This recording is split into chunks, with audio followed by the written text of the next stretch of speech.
Welcome back, ladies and gentlemen, to our weekly recap of all the biggest events in Universe Mode this week. This is Universally Speaking.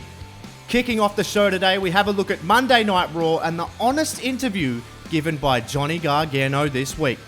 Gargano stated very strongly that he doesn't like Roman Reigns and that he believes, purely because Vince McMahon likes him, that is the only reason that he's in the position he's in. Gargano went on to say that he believes in winning and being respected. And while Roman does the winning part well, he doesn't have the respect of Johnny Wrestling. Gargano has every right to feel jilted by the system here in WWE after his recent treatment, but he looks to make it all right when he takes on Roman Reigns at SummerSlam. That's right, ladies and gentlemen, it is 100% official from the desk of Shane McMahon. He says that Roman Reigns has accepted Gargano's challenge and the two will face off in a highly personal and highly tense matchup at the biggest party of the summer, SummerSlam. Also on Raw this week, we saw an incredibly combustible and tense face-off between Peyton Royce and Shayna Baszler. The two will be going head-to-head at SummerSlam for the right to call themselves both the Mae Young Classic winner and the brand new Undisputed Women's Champion. Their confrontation came during the contract signing for the match, and while the contracts didn't actually get signed there, they were backstage. But there were several tense moments with all three women involved. Shayna Baszler got in the face of the supervisor of the women's division, Stephanie McMahon, and even forced her out of the ring. Royce seemed up for the fight, but Shayna Baszler denied Royce the opportunity of that fight and left the building. With only a few shows left until SummerSlam, what will Peyton and Shayna's next moves be? We're going to have to wait and see. Now it's that time again, guys, for your reactions to one of the big moments this week, and that moment is, of course, John Cena returning to SmackDown Live to answer the Velveteen Dreams challenge for SummerSlam. Is he here?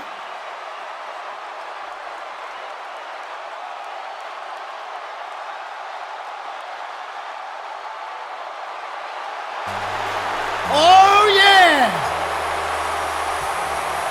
You had to know that the hustle, loyalty and respect would be back. This is what we all wanted. Everyone demanded it. And he's here. There's booze, there's cheers, but it's deafening. Cena is here.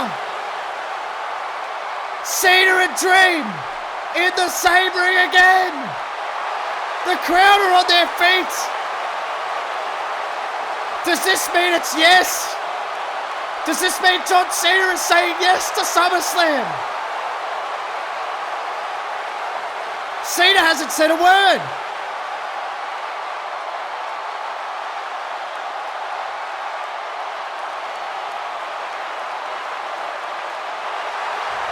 Oh, wait a minute. Cena doesn't need to say a word. A Velveteen Dream. I think that's the only answer we need, ladies and gentlemen. It's got combustible written all over it.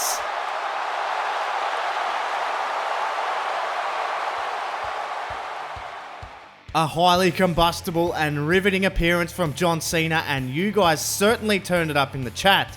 And that suggests that maybe this match might be one of the most anticipated of an already stacked SummerSlam lineup. As always, to be part of Socially Speaking, just be who you are and enjoy the shows, and show love in the comments section, on Twitter, and also in the live chat for your chance to be featured. Sticking with SmackDown Live and the challenge laid by Adam Cole and the Undisputed Era to the Bullet Club. These two powerhouse factions have been at war for months, and Adam Cole wants it to end. Mr. Money in the Bank said that it's time to settle this issue in a way they haven't attempted yet, and that is 3-on-3 warfare at SummerSlam. This is a dream match of the highest caliber should Balor and the Bullet Club accept, which if history is anything to go by, they certainly will. We have seen almost every iteration of battles between all 6 men. They've faced each other in singles competition, tag team competition, but never all 6 men at the same time. This promises to be one of the most newsworthy stories on the road to SummerSlam, and, if Balor accepts, at the event itself. And how could we talk about SmackDown Live and not talk about the enormous main event that took place this week as Ricochet took on Kevin Owens after it was initially set to be Ricochet versus Daniel Bryan, with the stipulation being if Ricochet was to win the match, he would be added to the title match at SummerSlam between Bryan and Owens and making it a triple threat.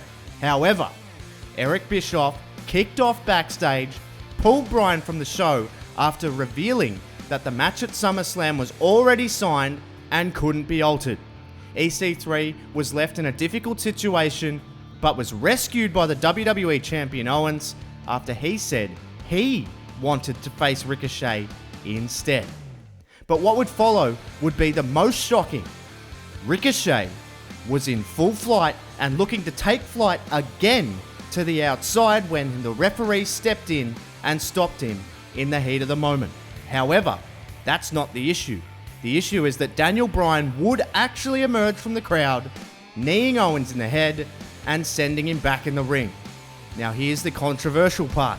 Ricochet, seemingly unaware of what was happening, hit the 630 for the enormous upset win, and this result has only left us with more questions than answers. Questions like, has Ricochet struck a deal with ESM and they helped him win? Did Ricochet change his tights from white to red because he's going to Raw? Plus, what happens now that he has pinned the champion? Does that mean he's owed a title opportunity at Owens or Bryan in the future if he signs with SmackDown Live? Hopefully, all will be revealed and answered over the next few weeks. This week on Raw, ladies and gentlemen, a huge main event as Drew McIntyre steps back into the ring to take on Johnny Wrestling Johnny Gargano after Gargano has challenged him to that very match after his attack 2 weeks ago. Plus, on SmackDown Live, the bitter blood feud between 2 former friends looks to come to an end as Cesaro goes one-on-one with the devious Cassius Ohno in what could be one of the matches of the series so far. All that and so much more to come, ladies and gentlemen. As I always say, it's never been more important to have notifications on as we go live every single episode of Raw, SmackDown, and all pay-per-views, plus a ton of great ways you can support the channel and receive many benefits, including signing up as a mid-carder or above on Patreon to get early access to every single video. You can also join the Mercs Elite right here on YouTube by clicking the join button down below to get access to emotes, special sub badges, and access to our exclusive Discord server. Plus, we now have a Teespring store, so if you'd like to pick up a cool Mercs YT shirt, hoodie, singlet, or even stickers, you can go there and pick that up as well. There is new designs on the way and will be new designs available all the time. It's a fantastic way to support the channel and get something in return. But as always, ladies and gentlemen, for Mercs YT13, thank you so much for watching, and I'll catch you on the next one.